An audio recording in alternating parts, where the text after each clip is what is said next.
Hello guys! So Lolo, this is for Scorpio. Scorpio, welcome dito sa aking channel, Kapalaran 888. Welcome guys. Alamin natin Scorpio kung anong messages, vibration, gabay, energy para sa lahat. So this is general weekly tarot reading. Tingnan natin Scorpio kung anong message ang kailangan mong marinig sa linggong ito. Okay, this is for Scorpio. Okay, first card natin is number 10. Okay. Nako. Scorpio, sa linggong ito, Scorpio, makinig ka ha. Makinig kayo, Scorpio. Sinasabi ng bara sa'yo na this week, mag-iingat ka. Okay? Mag-iingat ka kasi possible na may stalker ka or mag-iingat ka sa mga strangers. Kahit nga mga bata, di ba?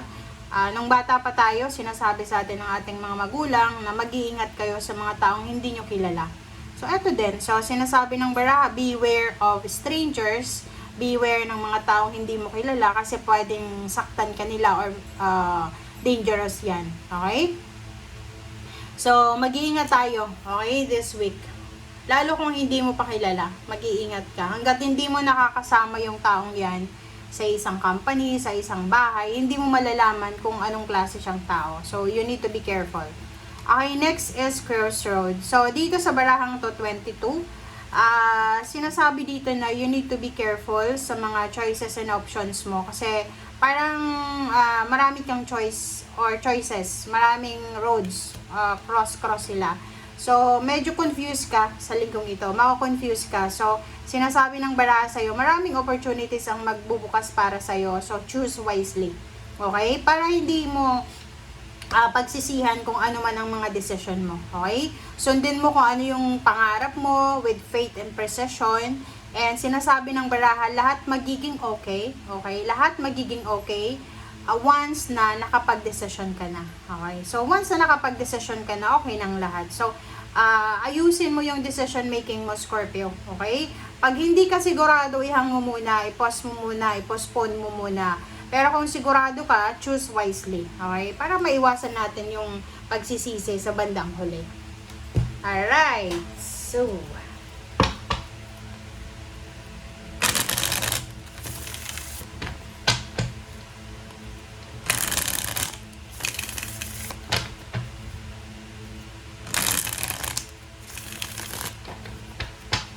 okay, Scorpio.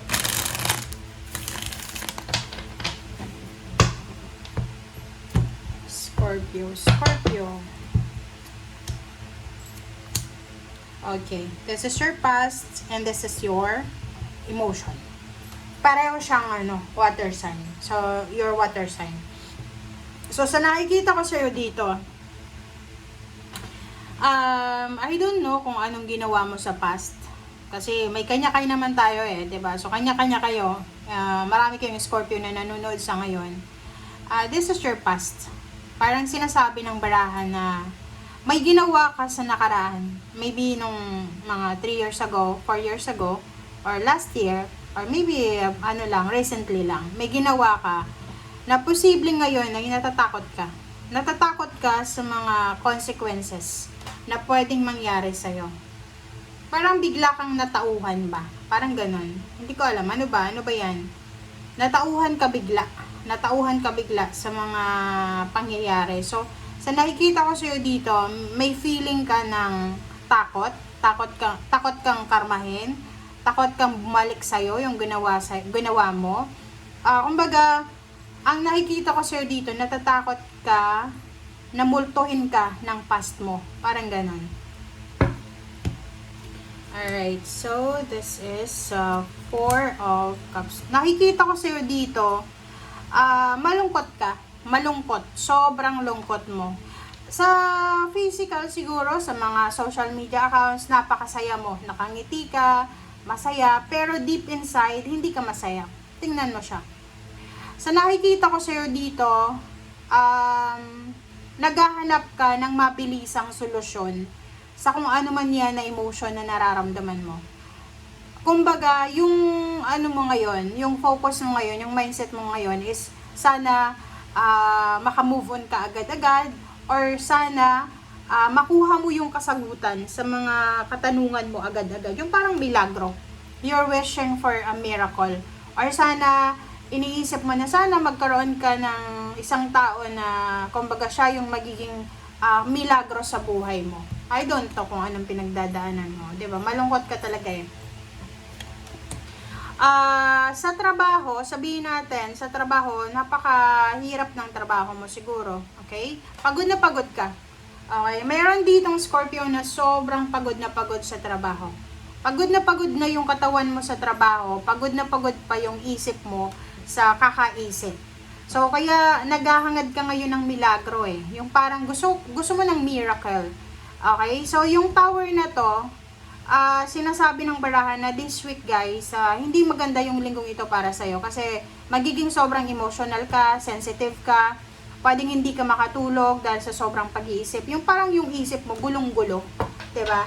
And pagod ka talaga. Pagod ka na emotionally, financially, psychologically, lahat na lang ata pagod ka. Okay?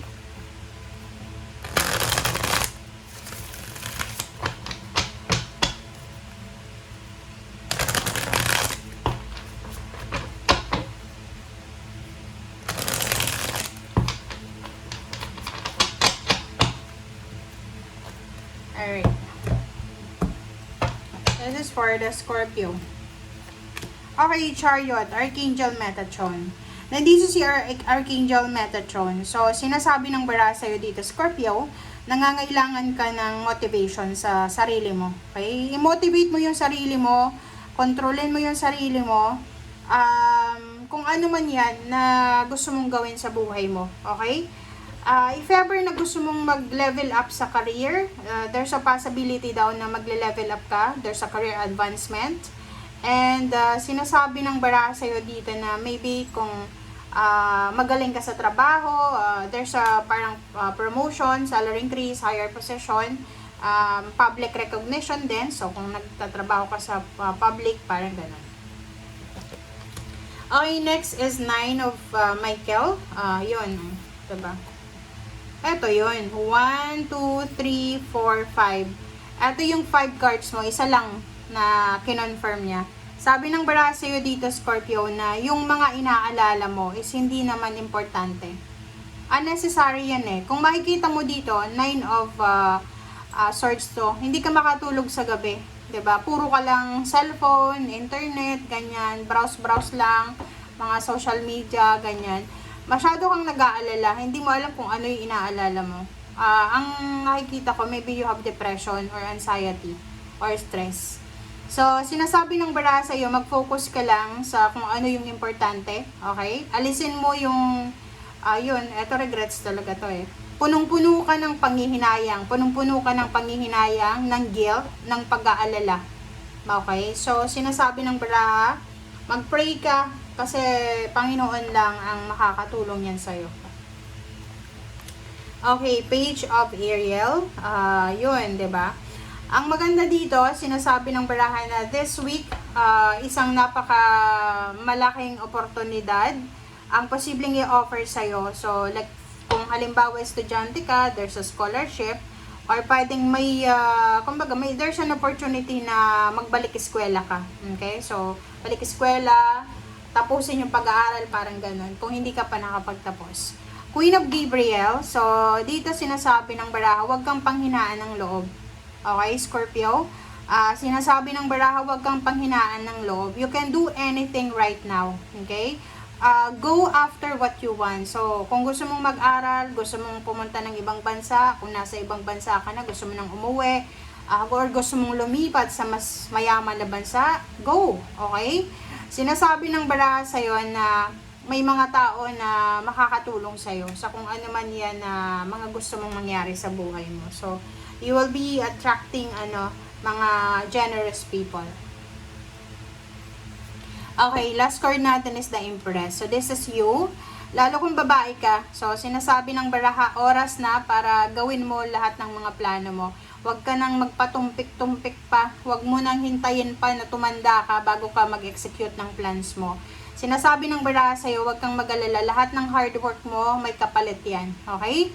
So, sinasabi ng bara sa'yo dito, go for the gold. Okay? Go, go, go. Okay? Plano man yan para sa pagkakaperahan or whatever man, gawin mo na. Take care of your body, physical health. And if you're pregnant, take care of your baby inside your stomach. And if you're planning to get pregnant, there's a possibility this week na may pregnancy. Okay? Thank you guys. Bye!